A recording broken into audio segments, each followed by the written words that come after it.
check the massages.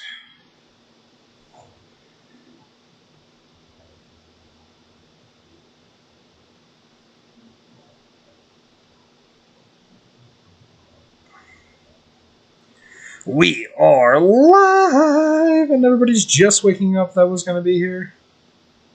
That happens. Yeah, you're good. Well, we'll save a couple spots here. We are just sharing it around, roasting and boasting this morning. That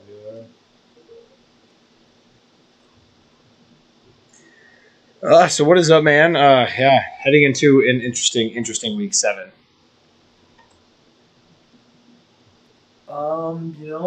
Looking forward to the revenge game against the Titans. Revenge game. It's always a good game in divisional matchups. You always get a little bit more spunk kind of coming out. You know what I mean? It seems like, especially in the AFC West too, we're always. How crazy is it? We've had 5 of our division games in the first 7 weeks. That's true. You guys have had an unnatural amount of division games to start the season. It's kind of like just get them out of the way, but now it would have been better to get them out of the way a little later for how the team started. Well, trust me, I'm sitting here like we're about to go on a stretch, which no offense you're a part of. And I even said, I think it was to Nate yesterday, I think out of the next 6 games for the Raiders, 4 of them, I'm never going to count a game as a win, but I'm going to say we should win. And then 2 of them are winnable. And Denver and the Colts, I think, are very winnable for us. And I was reading something interesting, too. ESPN still has the Raiders 8th on their FPI index, just based on, how they've played so far, the way past seasons have gone, and just essentially with us losing 4 games by fucking 12 points. You got to hope the buck stops somewhere and we, turn the shit around. So if we can rattle off 6 straight going into KC, we end up being, 7-4 going into that game. I think that'd be nice 6 weeks from now. We are pretty good against the AFC West this year for some reason. Yeah, that was the other thing too. It's like the AFC South has actually stomped the AFC West. So that gives me a little bit of worry for like Jacksonville, because I think we can beat Jacksonville. I think Houston today should be a dub. Should be, but you never know what to expect as a Raiders fan, honestly. Davis has almost looked like he's been regressing every game this year. Like, he started off really good in that game against the Colts, and it's like every game he's gotten progressively worse, where like last year he's getting progressively better. Who? Davis Mills. Oh, yeah, Davis Mills, yeah. It's like, I thought he was going to be taking a step up this year, and it seems like he's taking a step back. Well, I think you see this out of a lot of quarterbacks, especially the second-year ones. You see a lot of struggles to the point like we're seeing. I mean, we kind of saw Trevor Lawrence, have some good games and then have some bad games. It just kind of pitter-patters here and there, and I think that's true almost with any position, but I think it gets highlighted at quarterback just because it's quarterback, and so they're not really allowed to struggle. I'd still like to see him, go through with Mills Mafia, give him 3 full years to see what happens. Then if not, but with the potential in this year's class, if you finish with the top pick, it'd be kind of hard to just like go away from the chance of drafting like a CJ Stroud or a Bryce Young if you're in the position to, Oh, definitely. Did you see years to see what happens then? That tweet about Carolina yesterday where they were like, man, Baker was the greatest 5th-round pick ever. He's on pace to get us the first overall pick in a quarterback-loaded draft. Hell of a steal. Yep, right.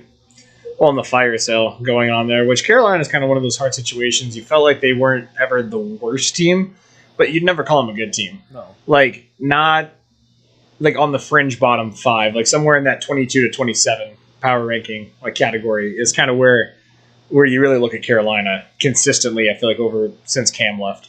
Definitely. Yep. The biggest thing with them, though, is it's like the misreportings. It's like, we don't want to get rid of DJ Moore. We do want to get rid of DJ Moore. We're not going to get rid of him. We will get rid of him, but it needs to be a haul, because then we're going to flip him to get 2 first-round receivers next year for whatever our new quarterback's going to be. Because that team's in a full rebuild mode with what they got for getting Christian McCaffrey. Robbie Anderson wasn't much, but it's still a pick somewhere. And if they are able to flip DJ Moore, they already turned down like 3 trades on Brian Burns. So they want to keep the defense together. I think it's just a fire sale on the offense and going to be a full offensive rebuild in the draft. Well, that kind of makes sense because receivers, it seems like, become more plentiful as far as finding that, late round gem. I mean, you guys found Alec Pierce this year. I mean, think about it, dude. No one had Jalen Hyatt on their draft board this year. He might be the number one receiver now. Oh, especially after blowing up against Bama and then the games he's had since before that. Yesterday, I actually did not catch up. at halftime, he had 7 receptions, 174 yards, and 2 touchdowns. Well, and Heldon Hooker is starting to throw his name into the conversation as far as one of the first quarterbacks. Remember who I said I wanted as my quarterback? I'm still saying Bryce Young. I still go with Bryce on that one, We're not gonna be drafting that high. We're not gonna be. Oh no. We're not gonna be in the C.J. Stroud. We'll be middle of the pack. I'm thinking after where we're going, I'm saying anywhere from 13 to 17. Yeah, you can talk about a Will Levis category, Anthony Richardson, Heldon Hooker. I know. I'm stating realistic options. Anthony Richardson, he's just so raw. Oh, he's worse than Cam Newton raw. He's like Mormon sex he's a raw. Player, but he's got no vision. What is up, my dude? Speaking of the Niners and feeling good today. Are we? Are we feeling good? I think so. Yeah. I actually am. I feel great. Yeah. Here, turn that. You can get that mic right up on your gullet there. I've been waiting for you, but I saw a guy that said if I could bet on injuries, I would bet on Christian McCaffrey to get injured his first play. I feel like almost this point though, maybe we're talking too much about it. Don't get me wrong. I'm not going to rule out a Christian McCaffrey injury, but also at the same time, it feels like one of those things that almost should hit. I would put money on it just for the reverse jinx to happen. You know what I mean? Chances. If I bet on it, it's not going to happen. Here's the real question. I feel like everybody's. I'm going to lean back here and get comfortable. I feel like what everybody's talking about here, though, is the inevitable glass cannon of Christian McCaffrey and what they think it's going to be.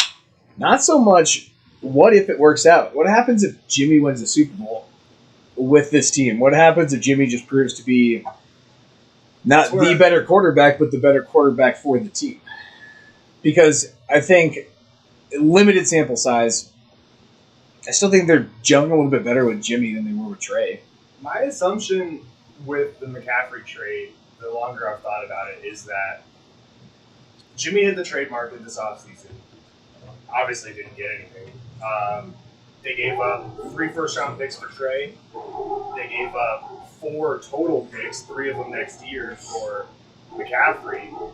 So if Jimmy comes back and having taken the Niners to the NFC Championship and then the Super Bowl, and if they win the Super Bowl this year, I'm not saying they're going to get anywhere near the picks they've given up, but I think at the end of the day, if you win a Super Bowl, picks are irrelevant. I think the Rams prove that. Yeah. You could throw literally everything, include the kitchen sink.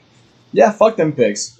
It's a gamble, but if it pays off, it's sitting in your trophy case forever. But the only concern is paying Nick Bosa now. I was about to say, do you want to grab that mic and bring it over? But also, at the other point, though, is where you go, fuck them picks, you go look at some of these other younger teams, though, whose rebuild is actually working. The Jets, their median age on their roster is 24, their average age is 24 years old or something like that. So you take something like that with all of that young talent and how they've been able to build through the draft, that's what you guys are increasing your value is by grabbing Christian McCaffrey, because you're missing all your chances to get those late round steals, which generally you guys have a great draft department. Right. You have great scouting. You guys have always been able to find these late round guys, So with doing that, you guys are limiting yourself for a wins now option. And I hate to say that I don't know if Christian McCaffrey is enough for the win now that you guys need, personally. I don't, especially with all of the injury bug just continuously hitting you guys. I definitely see the skepticism too, and I'm not gung-ho confident in it. If McCaffrey works out, awesome. If he doesn't, we know that we have at least depth and the ability to rotate at that position. So he's not going to we can hold him from getting. He's not going to be a bell cow. We're not going to put him right back into injury-prone status. Well, and that's also the thing too, is how much is this going to help him win games in an extremely competitive NFC West now that really doesn't have I think, a clear-cut front runner. I mean, the Rams are disappointing. I think the Niners were probably about as expected with what's happened. You know what I mean? But at the same time, you also have the Cardinals, who are underperforming, in my opinion. The Seahawks are overperforming. So at this point, the West is wide open. So realistically, you kind of have to take your head off the preseason. You have to stop looking at the way we looked at the season 8 weeks ago and start looking at this is the realistic possible. This is the landscape. And this is what's going on. So if we can trade for someone like Christian McCaffrey when we already have Jeff Wilson, we have Elijah Mitchell coming back, and you can limit Christian, I'm talking, at this point, he is a luxury. That's what you trade all those picks for, but still treat him like a luxury. Honestly, 30 snaps a game until the playoffs. He should be taking most of his snaps in the fourth quarter of close games. Like, at the point, like, he should be in heavy rotation, I think, to start with Jeff Wilson. I'd say 30, 40 snaps a game. Once Mitchell comes back, hard 30. And then when the playoff time comes, then you have a healthy back who doesn't have, nearly the miles that every other back in the playoffs is going to have that makes an impact that he does. You know how boner-inducing a red zone package is with Deebo Samuel, Trey Lance, and Christian McCaffrey behind that offensive line? Oh, that's dangerous. Because what's C-Mac's contract remaining? I have no idea. But I pulled this up because I was going to touch on it earlier. Is the concern now is paying Bosa. I don't know how that's going to happen. I'm sure it will. They don't want him to go anywhere. I don't think he wants to go anywhere either. But pass rusher money's damn near quarterback money anymore. Yeah. On offense right now, through 2024, we have Ayuk under contract. Trey Lance, McCaffrey, Deebo, and Kittle are all under contract through 2025, and Trent Williams through 2026. So the offense is there for a few more years at least. Well, what's the chance? I mean, I guess Trent probably plays for a while. He's only, 33, 32? I thought you guys acquired him around 30. 34. So Yeah. I'm sure you can play that contract out.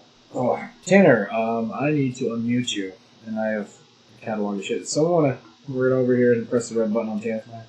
Maybe Tanner? You can see red. Which one is it? Mike slot 4. Static. 4 is unmuted, 3 is muted. Okay, unmute it. There we go. Boom. Yeah, and then I'm Mike 4. Haha! Should we get some picks, boys? Got the 4 of us here this week. We'll kind of Rochambeau start right off. All right, here we go. Something that'll get some tightness in your pants. Falcons Bungles. We got them in Cincinnati. Cincy's favored by 6.5. Both teams are 3-3. Falcons probably a little bit of a surprise on the upside. Switch it for the Bengals. Probably a little bit of a Super Bowl loss hangover. Whoever thought a Super Bowl losing team would struggle the next year? That's not at all a trope in history. Boys, we'll start with you, Tyler. I guess who do you got in this game?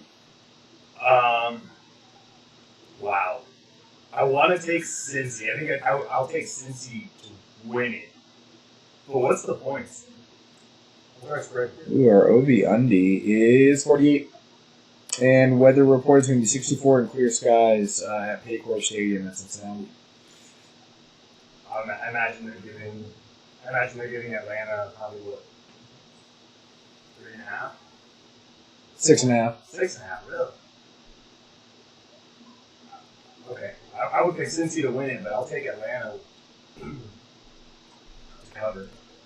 Here's the thing, though. Atlanta's scrapped this year. In the last 5 games, they've won 3 of them against San Fran, Cleveland, and Seattle. They've lost to Tampa Bay and the Rams, but they've only lost by a combined 10 points. Lost by 6 to Tampa Bay by Tutter, which I think we all remember as the Tom Brady call. And then the Rams, back on the 18th of September, they lost by 4. So Atlanta's scrapping this They're year. undefeated against the spread. Yep.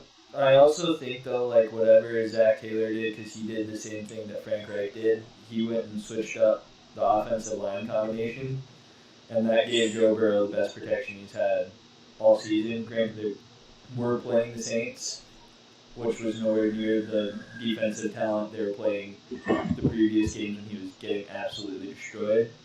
But I also saw a crazy stat where they're on the exact same pace that they were on last season right now. So hopefully they just catch fire late. He has a few less sacks and a few less interceptions and 2 more touchdowns. Impressive. So you got the Bengals in this game? I'll be taking the Bengals in the spread. I think this is where they start turning their season on, just kind of like they did last year.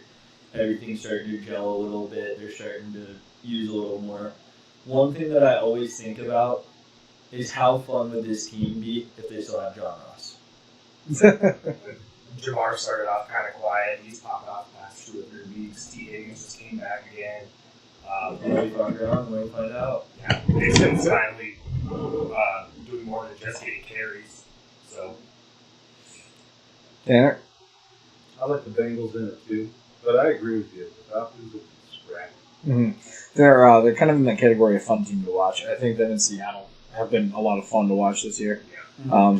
Alec Ackbright or whatever, he's got the most pressures on a quarterback as a rookie right now. Well, and I gotta have some love too. The Falcons picked up a lot of ex-Raiders, so I gotta have some love for B-Ed out there, Brian Edwards, Eric Harris, some of the boys from the Raiders who played with us in the past. So, but yeah, all right. I think I'm gonna pick the Bengals here. I kind of side with Sig. Like I said, love the Falcons, but you get that feeling of, for me, the vibe you start getting of teams who are going to turn it around starts about right now in this week 6 to 9 category. But I feel like the pretext to that is a lot of these teams still are moderately improving.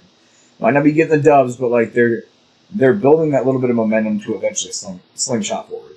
And I think the Bengals are one of those teams. I think they started off cold, they've gotten better, and that's just the key. It's not really how you start week 1. It's about improving every single time. And if you can show that you're improving game by game, the math adds up for success eventually, whether it's a playoff appearance or a Super Bowl run. So we'll move on to the next game, though. A game I think that's going to be a little more surprising than they're predicting, though. It's going to be the Lions at the Cowboys. They're giving Dallas a full 7 points.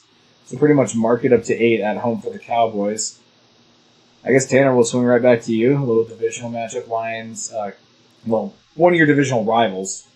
Matchup, whatever. Words escape me sometimes. Who you got? I'm taking the Cowboys. The Lions' defense is awful.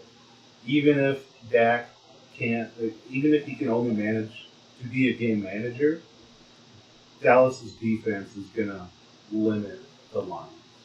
That's true. We just don't know to what extent, because the Lions they're a wild card. They're a high-scoring team that likes to give up a lot of high scores as well.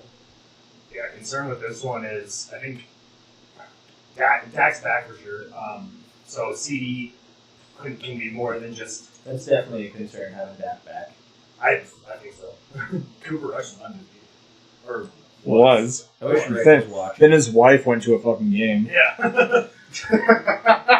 No, Told you to stay at home. I think the concern is whether or not Detroit's going to be able to move the ball. I know that they can get in the red zone, and between Jamal Williams, TJ Hawkinson, and Amon-Ra, with how they played this season, they'll put points on the board, but they got to get there. And Dallas's defense, I don't think, is going to let them do that. Well- They need to stay in state. Don't forget Josh Reynolds too, man. Josh Reynolds too. Yeah. My point Sharpshooter. was Swift is out, so.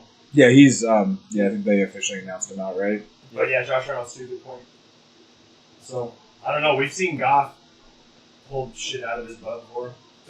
Well, to be fair, against New England, they were missing both Williams and Swift.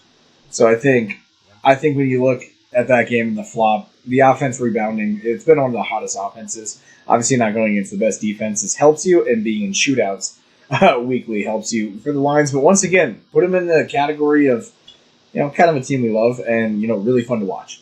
Yeah. I think it's going to be a good game. I got the Lions by less than a touchdown spread, but Cowboys overall, hands down. I like Dallas here. I don't know. Giving Detroit a touchdown is generous. I think they could keep it. Well, what has Dallas really done though this year? Just looking at the games though, their defense is impressive. But my point is if Detroit can even break a couple touchdowns, we have a game. Because, I mean, I know, obviously, asterisk, this is with Cooper Russian. But, I mean, obviously, before the loss to Philly, 22-10 to the Rams, 25-10 at Washington, 23-16 against the Giants. I guess, and then 20-17 with Dak against the Bengals, before that. I'm just not seeing an offense that's overly impressive, So, like, my thing is what's more likely to happen? The Lions' offense breaks out and actually makes an interesting game of this and makes it close, or Dallas' offense finally catches fire. Well, that's the thing is Dallas' defense is revolving around Mike Parsons, and The Lions' line is mean. yeah, Like Penei Sewell is fucking murdering it at right tackle right now. and well, D-Law's back and he's looked good the last couple weeks. But Trayvon Diggs, I think, is extremely beatable for Amon Ra. And all Goff has to do is put that shit in the air. Yep. He's a home run player. Yeah. That's all Diggs is like, it's not like it was just like when I tried to say it, when I was, how everyone wanted to call me out, when I went back, I was watching the tape. He was way better. I just wanted to call you out for watching He tape. was way better at man-to-man or coverage than he was, because if you go switch to his NFL, he closes gaps. He doesn't really stay with the receiver. He closes the gap to try to bait the quarterback. Well, he's a to lurker. Throw his way. He's a lurker. So That's his if you play set style. the bait, it's either you're gonna hook it and take it, or you're gonna get got. And that's what Ed Reed was really great at, was setting the bait. So he's trying to play like Ed Reed, but he's not on Ed Reed's level yet. He could be. Well, also he's a close cornerback speed. versus free But he safety. plays that way. He plays where you give him more space than you should. I do think Trayvon Diggs would be a great transition to free safety, honestly. He would yeah. tear. Yeah, I think having an alertness for the field, completely separate skill sets to play man coverage and to play zone period as a cornerback. Now to switch that to free safety, we're talking leagues different. So like players who have been able to do it successfully, like Charles Woodson, for example, mad respect to it because it's seriously one of the hardest switches no matter how long in your career you are. Free safety is a completely different mindset mentality. You're going from a primary defense option to literally Last option. yeah, exactly. Like the last option as far as like protection against the defense, but still one of the most important players. Yeah, and those players that are legendary status, Hall of Fame relevant at the safety position are leagues and light years ahead of the other guys who are like, oh, they're really good safeties. Well, Yeah, like like- say if Bob Sanders didn't get injured, he would be in that category with Ed Reed. I agree. I agree. Watching Bob Sanders, yeah, he passes the eye test. He's one of those Calvin Johnsons. He just destroyed himself every time he hit somebody. He's still a bad motherfucker though. Dude, he was hands down one of my favorite players to watch. Speaking of this, we're all transition because Siggy, we got your. Did you pick? Everybody picked right. I think we're all on Dallas. I like the over though. Yep. Yeah. I like the over on it, and I like Detroit to cover the spread, but I like Dallas overall. But I'm going to transition to your Colts against Tennessee. We got 3-2 Tennessee, 3-2-1, 3-2-1. Jonathan Taylor said he feels better than he did coming into week 1. Well, good because So he's been apparently he was disappointing. there was something a little lingering along that they weren't talking about. Let's talk about it. Let's talk about it then. Revenge game, we usually generally split. We don't really ever get swept by our division opponents. It's been years. And I think we stay on that trend. I'm going to take the Colts today. Plus, Matt Ryan's figuring it out. They're trusting him. They let him throw the ball. He set a record for the most pass attempts by a Colts quarterback in a single game. And we have fucking Peyton Manning and Andrew Luck back there. Yeah, He's the one that set that record. We He saw threw that. the ball 58 times last week. 42 completions. I'm just saying. Wasn't every touchdown last week scored by a different guy? I think so. He shares the ball. Jelani, like I've been screaming, Jelani Mhm. Woods is a red zone threat. He got was one. Sleeper. a steal. Pittman got a stupid amount of catches. Paris Campbell got a touchdown. The spread the wealth is there. Alec Pierce him. Yep. Mm-hmm. But they're only giving Tennessee 2.5. I think I'll take the Colts to win this one too. I like them to win Also, game the straight other up. thing with Tennessee is they have no receivers. Their only receiver they have this week is Robert Woods, and if he's going to be locked up by Stephon Gilmore, they're going to be relying heavily on the rush. Granted, we do have Shaq out, who loves to stop Derrick Henry, but somebody who has absolutely stepped up for us, his name's Zaire Franklin. Yep, I was about to say Zaire Franklin's been a monster. He is co-leading league tackler. So watch out for number 44 out there. And I got a lot of love for the Colts defense too. Default. Tanner, Titan versus a baby horse. Who you got?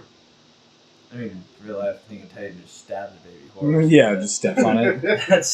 That's a conversation for a different day. I'm hoping that horse kicks back a little bit.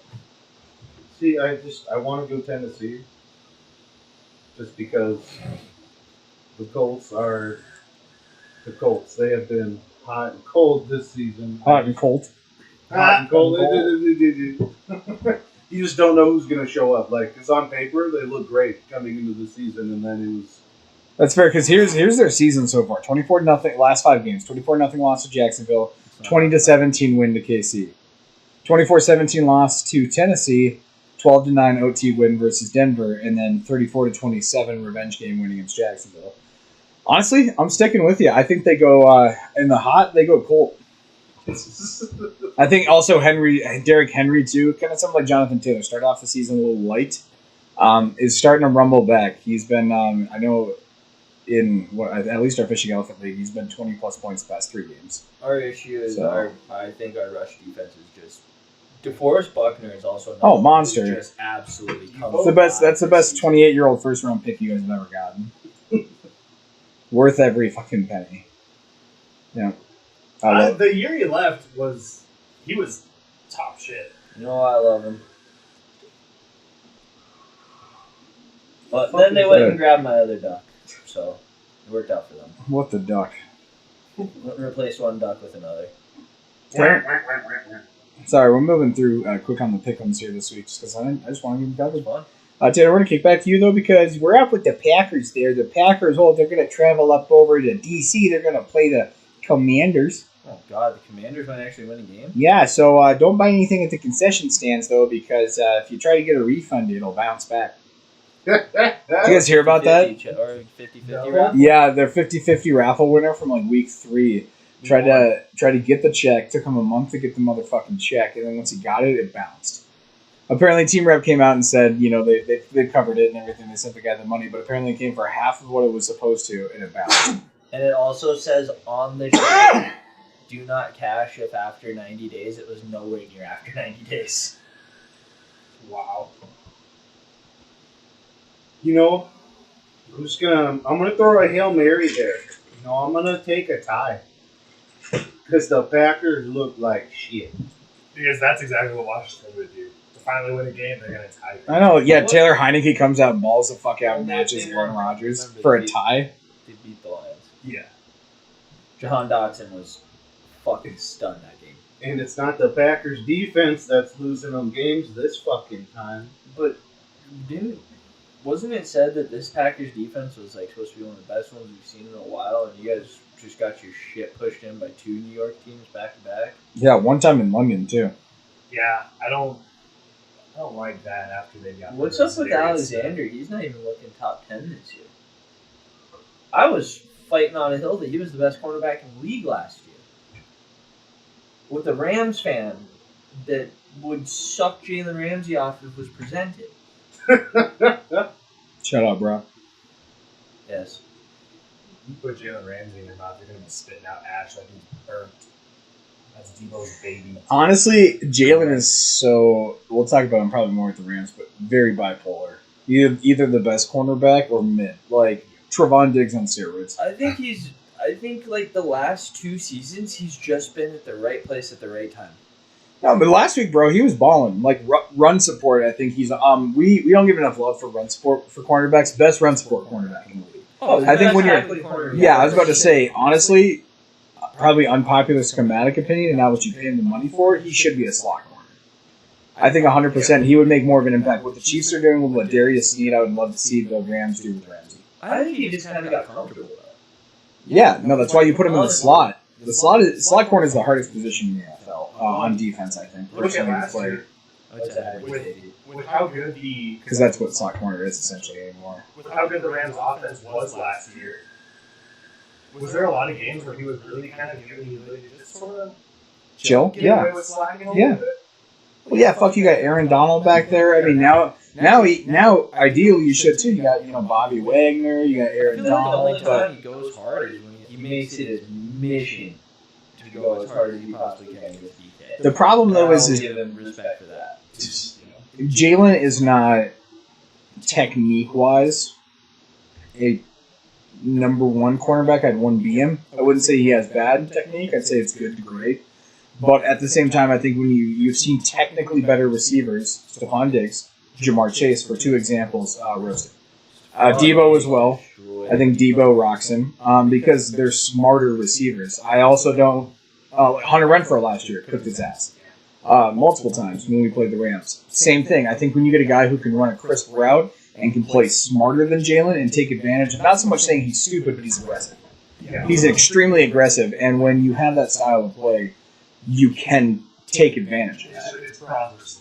Exactly. And there's going to be times, he's going to fucking get you. You might get him for 120 yards. He might just get that forced fumble in the fourth quarter that fucks the whole game. And you're like, so what? Debo got 120 yards. We just lost. Yeah. You know what I mean? So that's the thing about Jalen, and that's why he's so polarizing. And he is an all-pro cornerback by all accounts of talent. He's got the left hand. Exactly. And I don't see him without any sort of real talking competition. There's no number one cornerback in the NFL. Like growing up, we kind of had Woodson and then like Darrell Revis, but we also had a lot of great cornerbacks. Right now, it just feels like not a lot of guys are really holding. A lot of great cornerbacks. I know, dude, I'm not going to sit here. Like I said, we got a show to run through. I'm not going to You sit gotta here. say Champ Bailey. Respected Champ. Okay, yeah, we can sit here and say Champ Bailey, Ty Law, but no, Charles Woodson was a cut above. I'm going to put this there. Nobody has over 25 sacks and over 50 interceptions in NFL history besides one fucking man. Charles Woodson is the greatest quarterback of all time. Doesn't Champ Bailey have the most interceptions in a single season, though? No, it's Dick Night Train Lane with 14. I'm pretty sure he tied it. No, he didn't. 13 he got. Champ Bailey had 13. Heisman Trophy, Defensive Player of the Year, and Super Yeah, Bowl. only defensive player to win Heisman. And he beat out Peyton Manning and the for it. last. Yeah, for last player. defensive. My bad, last. He's in first with 14. There's a three-way tie in second. Lester Hayes, Dan Sanford, and Yeah, Mike Sanders. yeah, give Lester and the molester his fucking respect. Charles Woodson's my favorite player of all time.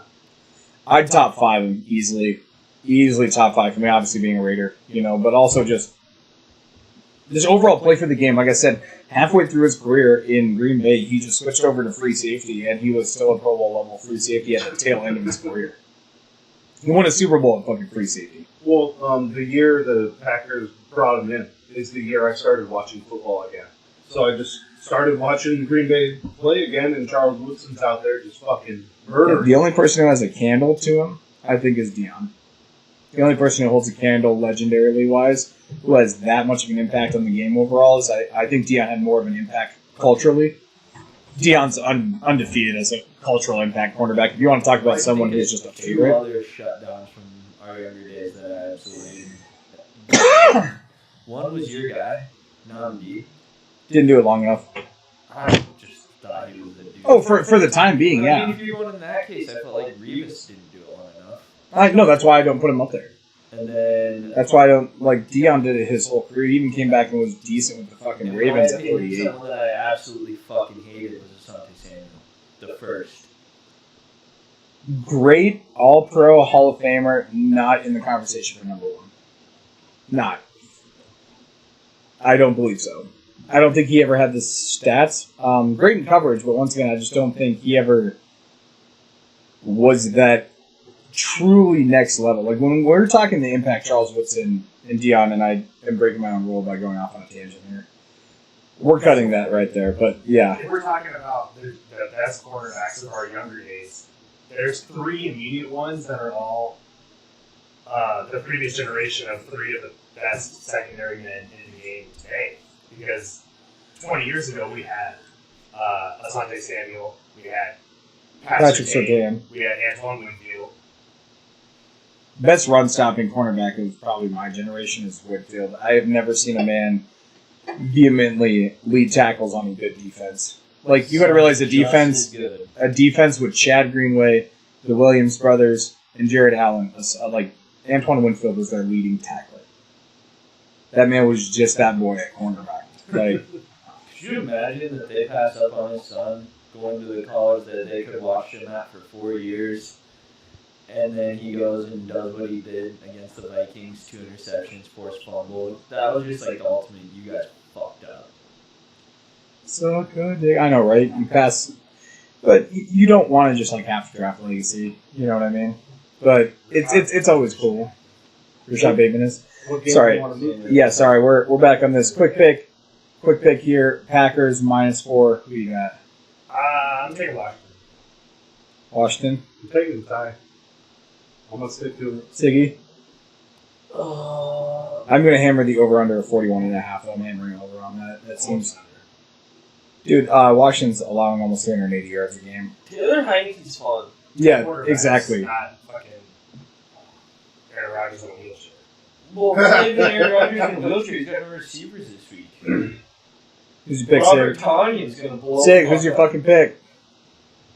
I think that Rodgers is going to win this thing. Who's this that? week. He has to. No one does. I thought Watson and was already. Cobb's on IR. Cobbs. Sammy Watkins is on IR. Watson's out. Lazard's So out. Dobbs.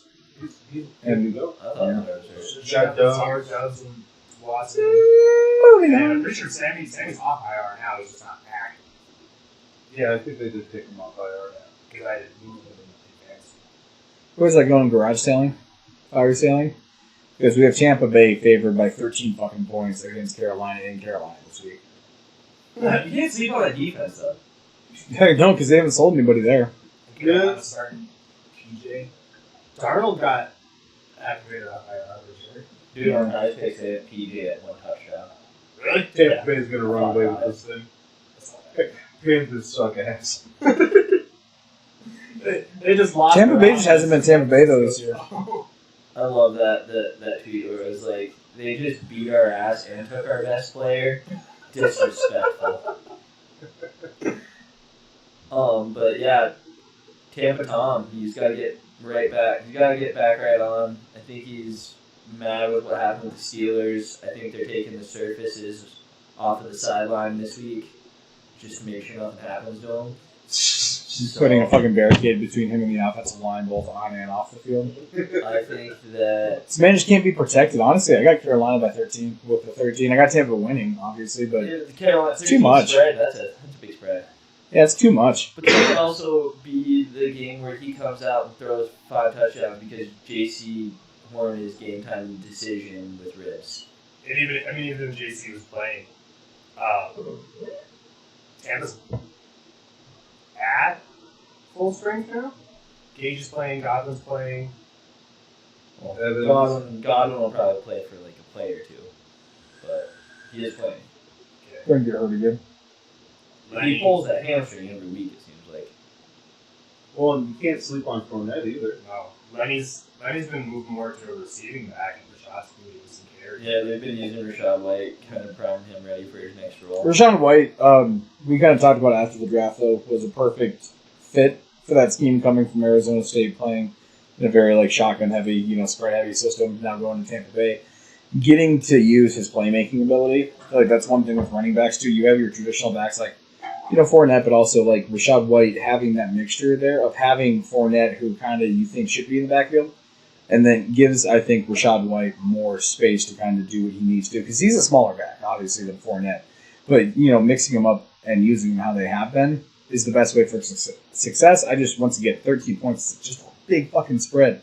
And honestly, if you're in that locker room right now, you got rid of Robbie Anderson, you got rid of Christian McCaffrey, there's got to be a little bit of piss and vinegar just hanging out, and you just got to be bitter, and at that point, that makes for a interesting game. Bare minimum. But, I don't know, everybody make their picks, we're in, moving on.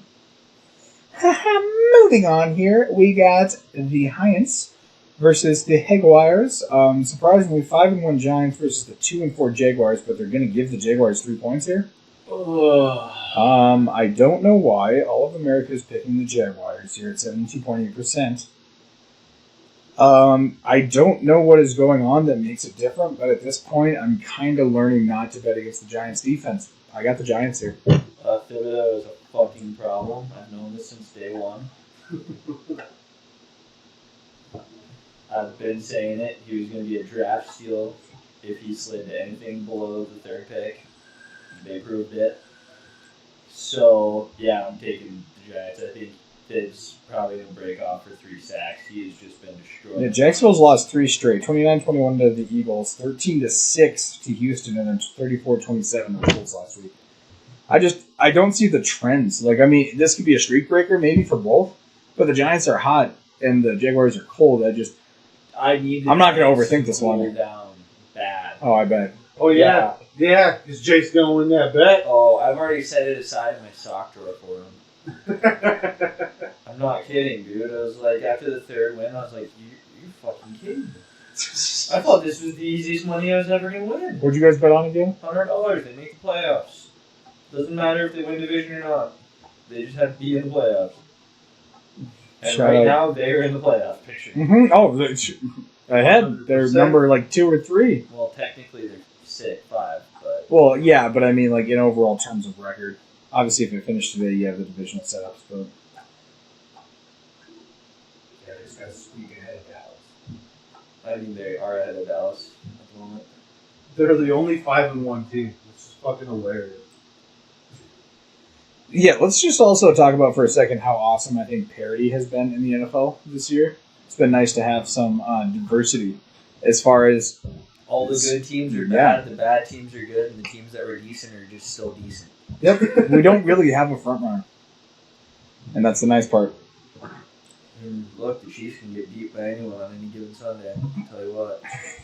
He's going to be holding that one all year. Oh, if it comes down to it in the playoffs, you'll see me in Chiefs gear again. Don't worry. The jinx is real. Browns, Ravens, boys. Who we got? Baltimore by 6.5 in Baltimore. So full tutter there. Baltimore, one of those teams who is just fucking interesting. Like 3-3 every week is a hell of a mixed bag. Every single game is so close. It seems like. You shouldn't have lost They that Miami need- game. Yeah, Oh. 42-38 against Miami, 23-20 against Buffalo, 24-20 against New York. They're 3 losses. They beat Cincy by 2. Mollywopped the Patriots by 11. So But is Kenyon Drake like the greatest backup running back of all time? Like anytime he gets that starting role for a week, I or love two, to see it. I love to see it because balls the fuck out.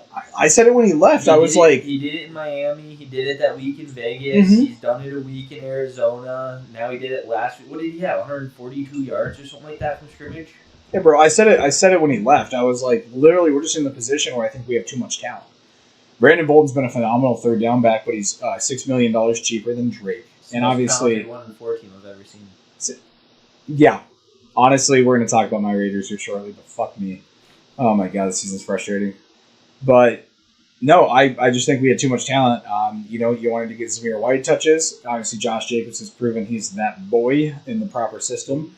So, at this point, yeah, I love seeing Drake benefit because it's just like, he wasn't going to get the touches. And obviously, injuries and everything being surprise, what they are in Baltimore. Fuck yeah, I love seeing it. Maybe they should. You build boys a new- continue it. I got to eject Osigo because Maybe they should build a new field or something. Fuck, could. What's our next game? And just give us your pick on that real quick. Ooh, so before we talk Raiders here, Jets, Denver. yeah, you guys got. Oh, we're letting Ripe and rip it. I want to talk about that one. You guys continue. Go to Seahawks Chargers after. Yeah, go Seahawks Chargers. Oh, Yeah, let's go Seahawks Chargers. Yeah, because I want to talk Denver, Niners, and Raiders. Starting with the bet that Zach just sent to the chat.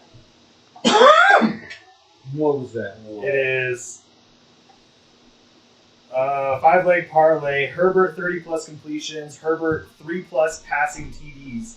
And Eckler 86 rushing yards and 2 TDs. Does he understand how good that secondary is that he just put that up against? And Kenneth Walker 1 touchdown. You guys know that the Seahawks young core right now is number 7 against the pass in the entire NFL, with 2 rookie starting cornerbacks. Wild. Tariq Woolen might have been the defensive steal of the draft. We'll have to see. He hasn't allowed up the touchdown in the most coverage snaps out of any quarterback in the NFL. God damn.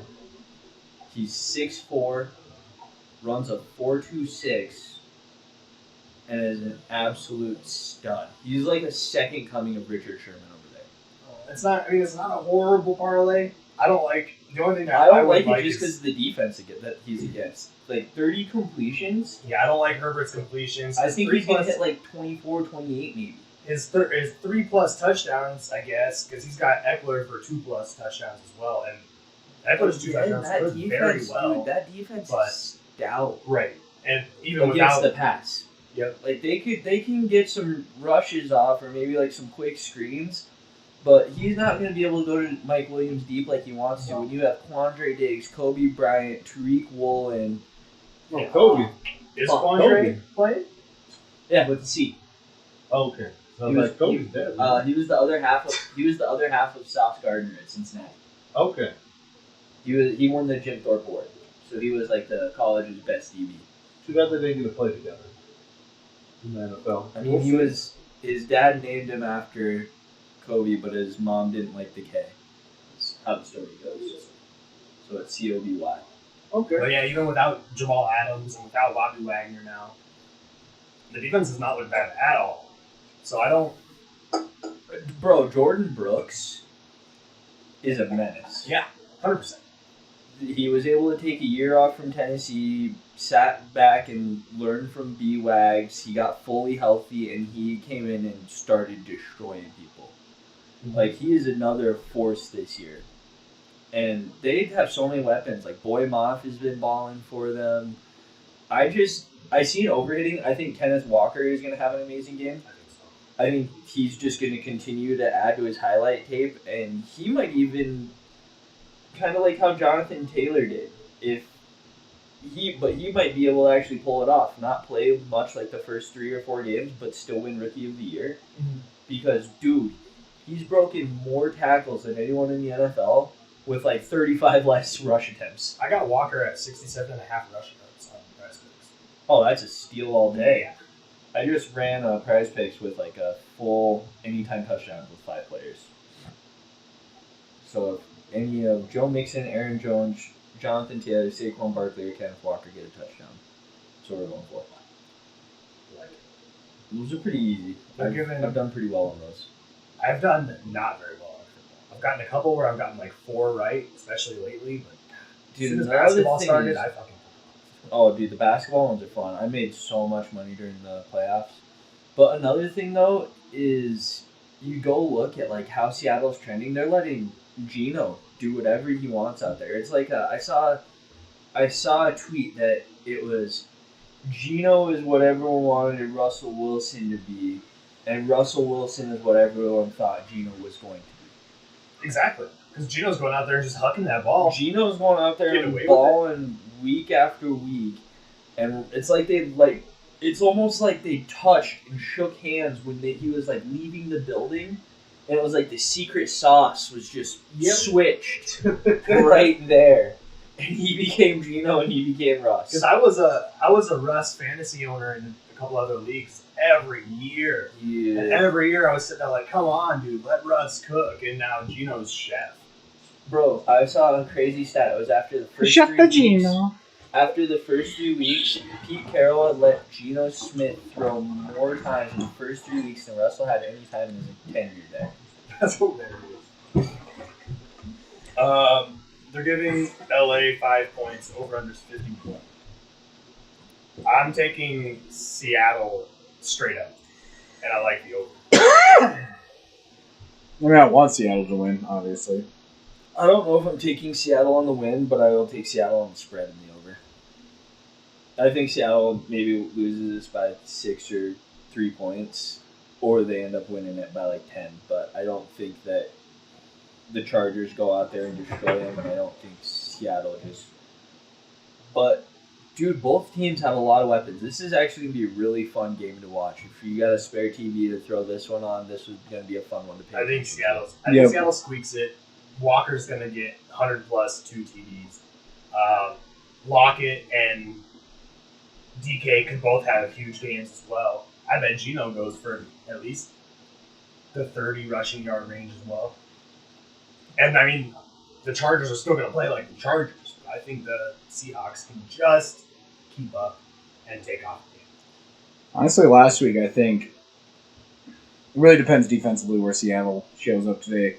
If Woolen can shut down Evans, we are going to have a game. That is my key here. You mean Williams? Yeah, Williams. Yeah, sorry. It's Woolen, funny because you Williams. said Evans and I pictured Mike Williams. Yeah. I mean, dude, they're like the same person going up against each other. Yeah. 2 6'4" giants. Oh yeah, with some speed. It's gonna be a fun battle. Like I was talking before you left, and I know how much you and I loved him in the pre-draft and everything, but he might be the steal of the draft. He has played 224 coverage snaps and has not given up a touchdown this season. Yeah, see, I had That him. is insane. I was looking back at it actually this week. I had him as 71st on my draft board. So ideally, a early third round pick. I had him as the 6th best corner. Yeah.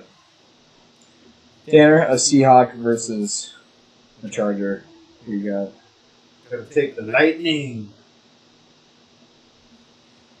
Fuck yeah, I love you. Don't ever change. Tyler, we'll move on to your game. Chiefs Niners. This is the game to have on the fourth Sunday in October. According to Levi Stadium, the fourth Sunday of October is National Tight Ends Day. Kittle versus Kelsey. Waller's out. I know, sad. I still hate you for playing Kittles. Why? Because the NFL He's sucks. booty. He's been booty. Yeah, because you look at the fucking schedule. You look at a Super Bowl rematch, and you're like, What would you want to watch Miami Steelers on prime? exactly. So, I like this game, obviously. I think that the way the Chiefs' defense has shown up and so far this year, and Trent Williams is back. I'm not sure about McLuhan or not. I think Jimmy's going to have a pretty easy time in this game, especially given the new weapon in McCaffrey and still having Wilson. Debo, Ayuk, and Kittle are all healthy, all playing. He's got essentially a full array of weapons on offense. And then on defense, we've got Jimmy Ward and Bosa both coming back. So this is going to be what the Super Bowl essentially was and could have been, with Patrick playing like Patrick. And this time around, our defense is as stout, if not better, than it was then, because when we played in the Super Bowl, the Niners defense was elite, but the Niners defense didn't have secondary. We got secondary. So I'm looking at. I think the Niners can pull this off by at least a field goal, if not a full touchdown. I can see this game being one where the Niners take the lead and we're on a Patrick Mahomes game. I wish Lane was here right now. He would have cut you off 13 times. We're on a Patrick Mahomes game-winning drive that comes up short, gets shut down, throws an interception, whatever. Patrick Mahomes in this game. Really? Bold Let's predictions. talk about it then. Bold Let's predictions. talk about it. Bold prediction. Patrick Mahomes in this game is going to make the Jimmy Garoppolo Super Bowl mistake. Disagree. I know. Patty doesn't do it 2 weeks in a row. Patty has not lost 2 weeks in a row in his career. He may lose one, win one, then lose again, but he's never lost 2 weeks in a row, and I don't think that starts here. Your defense is still banged up. Yes, they may be returning, but they're not 100% healthy yet. And you know who they started to use last week, and that was a really big part of their game, who is going to be a bigger part of their game moving forward, as Reed said? Juju. Jacob's starting, by the way. Juju had 132 receiving yards, 9 receptions last week. They're starting to target him. If they're going to have that many weapons, you're going to bring Isaiah Pacheco in there. And we don't even know what Christian McCaffrey's going to look like out there when you still don't have Trent Williams protecting against Chris Jones, who right now is the best defensive lineman in the NFL. So with that being said, Ooh, hard argument on that. PFF has him rated number 1. This is just off of PFF grades. Okay. It's not my opinion. My Okay. opinion will Okay. always forever be Aaron Donald. This is just Darnold. This is just right now. PFF Chris Jones is the number one defensive rated lineman right now. Okay. So, with that being said, I think Patty comes out and is just slinging it today. I'm saying 4 touchdowns. I'm going straight in the lane back. I think the Chiefs win this by 10-17 today. I don't. All right, you two. Sounds. Peanut gallery. I'm gonna take the Niners. I wouldn't want to. I think There's a bed right over there. I think if you were run back our weekly picks, he's probably got our worst record. So Can I people love to ride with that. can I renege what I said about Washington earlier? Yes. I want to tie. I want to tie. It's going for it. Here's how the Niners win this game. And here's where I see just the biggest chance of them winning. Obviously. You now have the best running back in the NFL yards after catch and the best receiver in the NFL yards after catch with a quarterback who excels at getting the ball out quickly against one of the highest blitzing teams in the league schematically. This adds up to the Niners. And I just have a gut feeling that this is the first time. I don't think Pat flops by any means. I think he puts up an impressive game, but I don't think 31-28 is out of the question for the Niners to win this game. I think it's close. And there's a reason, I give them the Chiefs, a point? But at the end of the day, like I said, even if Christian McCaffrey's just getting in the system, all it takes is Ladarius Sneed coming out of the slot blitzing and Christian McCaffrey running whatever he running back knows how to do, but he knows how to do still better than anybody, and that's that little halfback swing where he has all of this nice little green grass in front of him. And from there, he just moves. I'm not even going to get smart about this. It's simple, really. It's a blitzing team against a team who does well against the blitz. Schematically, I think it adds up for the Niners. That's how they win. If it goes south, it's going to go south the same way the Chiefs do. Their blitz, the pressure is going to take advantage of the Niners. The Niners' defense is going to be able to hold up, and the Chiefs run away with this. But I do think, predicting this game, you're going to have some problems because Jimmy's smart. He knows to get the ball out quick against this defense when you have Chris Jones, when you have Ladarius Sneed blitzing more than any other cornerback in the NFL right now. And the combination that Steve Spagnuolo throws at offenses is fantastic. But when you have a guy like Jimmy who you're underwhelmed by his physical talent, but you're overwhelmed by his brain, I think that's where he wins, is just getting the ball out quick. That's where they win this game. I like the pound for pound lineups here because the difference maker for the Chiefs coming into this game for me is Tyreek Hill not having it. Because now that leaves, like you said, Patrick still has weapons. He's proven it. He'll make it work, but he doesn't have the explosive. They're Yeah. also starting to utilize 24 more. Yep, he doesn't have nearly as much explosiveness with MVS as he did with Tyreek Hill. And our secondary stepped up, so I think we're going to completely eliminate his deep threat.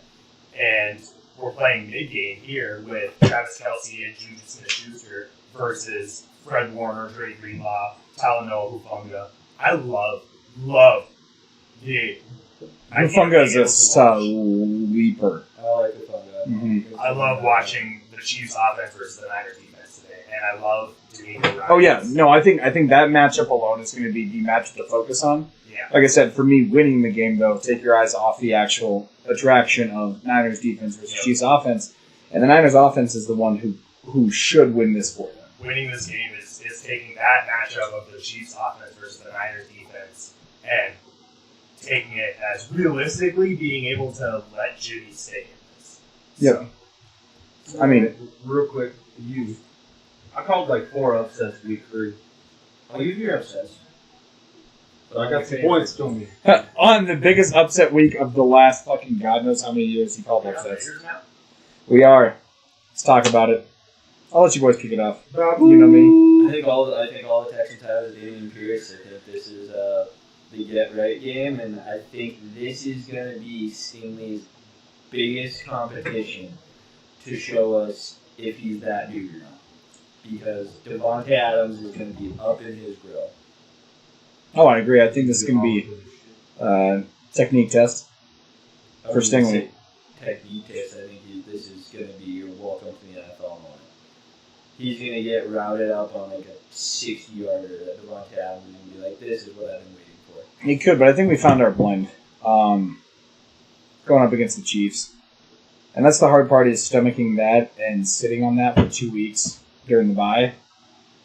I said last year during Henry Ruggs a week after on their hinge game, and that's what happened. Is we hinged, we pulled together, and we made a season out of this shit. This is our hinge or crumble game. Like at this point, we can slingshot forward. I think if we win this game, it's a game we should win. We're favored by a touchdown, but I think we need to dominate here. And I think the way we do that is the way that we almost beat the Chiefs: run the ball to set up the pass. Mm-hmm. We have the threats in the receiving game. Cool. That does not mean that we should not be cooking right now with a tooled up line that is starting to look good. I think this combination, Alec Bars, shout out undrafted free agent Alec Bars. He made his way into the starting lineup the past 2 weeks. Has been one of the highest overall graded linemen the past 2 weeks. So finally getting him on the line. I think finding a place for Dylan Parham to play at guard, instead of center, getting Andre James back. Colton Miller is always a dub.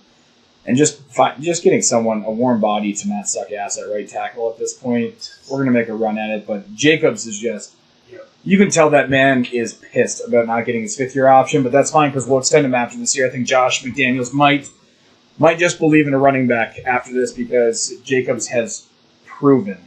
He's running angry. Proven he is that dude. Jacobs is going to smash the Houston defense like a Russian. That's the other thing. I think, Yeah, Jacobs is another 150 yards and 2 touchdowns this week, honestly. That's where I'm at. 150 yards, 2 touchdowns. Jacobs, we beat him 34-7. I think this is a game where we should dominate. I really think if we don't, I'm going to be concerned. I really think that this is a game where Carr can come out kind of with a chip on his shoulder, and I wouldn't be surprised to see the Raiders start this game off slinging it, even without Waller. You should have Foster Moreau playing. He's back healthy. And Foster, you saw against the Chiefs how deadly it was for us not to have tight ends. Because Foster brings a big part in the running game. Maybe it's just because I traded for Devontae Adams in a fantasy league to cover my JJ and Jalen Hurts bye week, but I think Devontae Adams could put up some sick first half stats. Raiders can then roll to the second half where Jacobs blows up. Right now, I also just don't think that the Texans really have anyone else on their defense besides Stingley. And like I said, every game they've just degressed. Like against the Jags, they were able to shut them down because the Jags were trying to pass so much that game that it didn't really matter. But other than that, every game it's just been downhill. They've let up more yards, and it's like Lovie Smith had control for those first 2 games. He let Damian Pierce get the rock that 3rd game, and then they haven't done much since. Well, also, let's speak about it, too. They're allowing, I think it's a league high, 164 rushing yards a game. Like I said, if you're going to hammer a start this week for fantasy, Josh Jacobs at running back is a hammer down. But if you want to get to the left, I kind of got something to do before the games. You're good. Yeah, me too. Actually, I was hoping that ended early this week. So, let's just cover this. I don't really want to talk about it. It pisses me off. It's on Sunday night. Steelers, Dolphins, Miami. Yeah, Tua's coming back. So, and then... Welcome to Miami.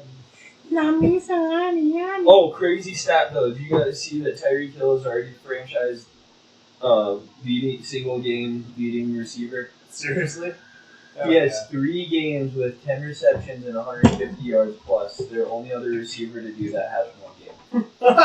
Yeah, I think it's Mark Clayton all time. Yep. Dan Marino's target. So, yeah, we all got the Dolphins here. Yeah. All right, last one. Shit Bowl, Monday Night Football, Patriots, Bears. Patriots by 7.5. Mac Jones plays and taking the Bears. I just want to see something fun. Honestly, Mac the Bears Jones needs are one more game so he can play like absolute shit, and then they can put Zappy in. Exactly. I love Bailey Zappi. I picked up Zappy in the fantasy league just so I could name him the Brady to Max Bledsoe. I know. I saw that. That's the only reason I picked him up. Chicago. The Bears. No, I'm taking Patriots. The Bears. Move on, Ray.